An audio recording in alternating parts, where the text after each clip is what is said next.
Hey, Paul Stanley, Carson Church. You know, I read an article a while back about a woman who trained in martial arts. And if you know me, you know I dig that kind of thing. And for whatever reason, she says she trained and listened to her sensei. I think it says she was even an instructor herself, but I can't quite remember. But for whatever reason, she was in this parking lot or this parking garage, and she got mugged. And she said the mugger beat her down and took all her possessions. And for whatever reason, she said that everything that I trained on, everything that I knew just went out the window when I got mugged. I forgot everything I knew. And what made me think about this is Christians, we can get caught up in this as well. I've heard that prayer is the least used weapon in the Christian arsenal. Not only do we have prayer, but we have the one that partners with us in prayer in the Holy Spirit. The Apostle Paul writes this in Romans 8. In the same way, the Spirit helps us in our weakness. We do not know what we ought to pray for, but the Spirit himself intercedes for us with groans that words cannot express.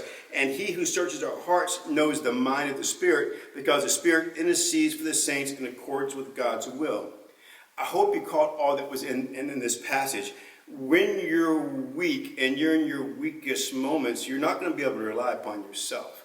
You need to rely upon the Holy Spirit that God gives you. He's very concerned about the things going on in your life, but oftentimes we don't use that tool of prayer that we've been trained on. And when the spiritual mugger comes at you in the middle of the night, you can't take your stand before him without God, without prayer, without the power of the Holy Spirit in your life.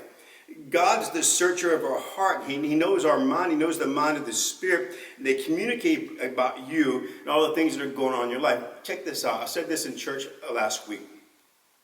The Bible tells us that the Holy Spirit intercedes for us when we don't know how to pray and we're just uttering these groans before God. It also says that Jesus sits at the right hand of God making intercession for us. So here's the thing. When you're going through these hard times and life's mugging you, so to speak, you have God, Jesus, and the Holy Spirit and the throne room of heaven having a conversation about you. Do you understand that? They don't neglect you. They haven't forgotten you. You're not out of their realm of sight. They know you. They're concerned about you, and they're having this conversation about you. And you can be able to draw your power from that. Even when you're feeling at your weakest and the most tired time of your life, you can draw your power from that, knowing that you have that Holy Spirit and Jesus Christ interceding with God the Father for you. This is God's will for your life. And there's no greater strength and no greater defense against the enemy than this. And don't forget who's on your side and who stands ready to intercede for you, who fights your battles for you. So be strengthened today, Christian. God bless you. I love you in the Lord. I hope that you're going along well and all the things that are going on in this world right now, and you're holding fast to Jesus Christ. God bless.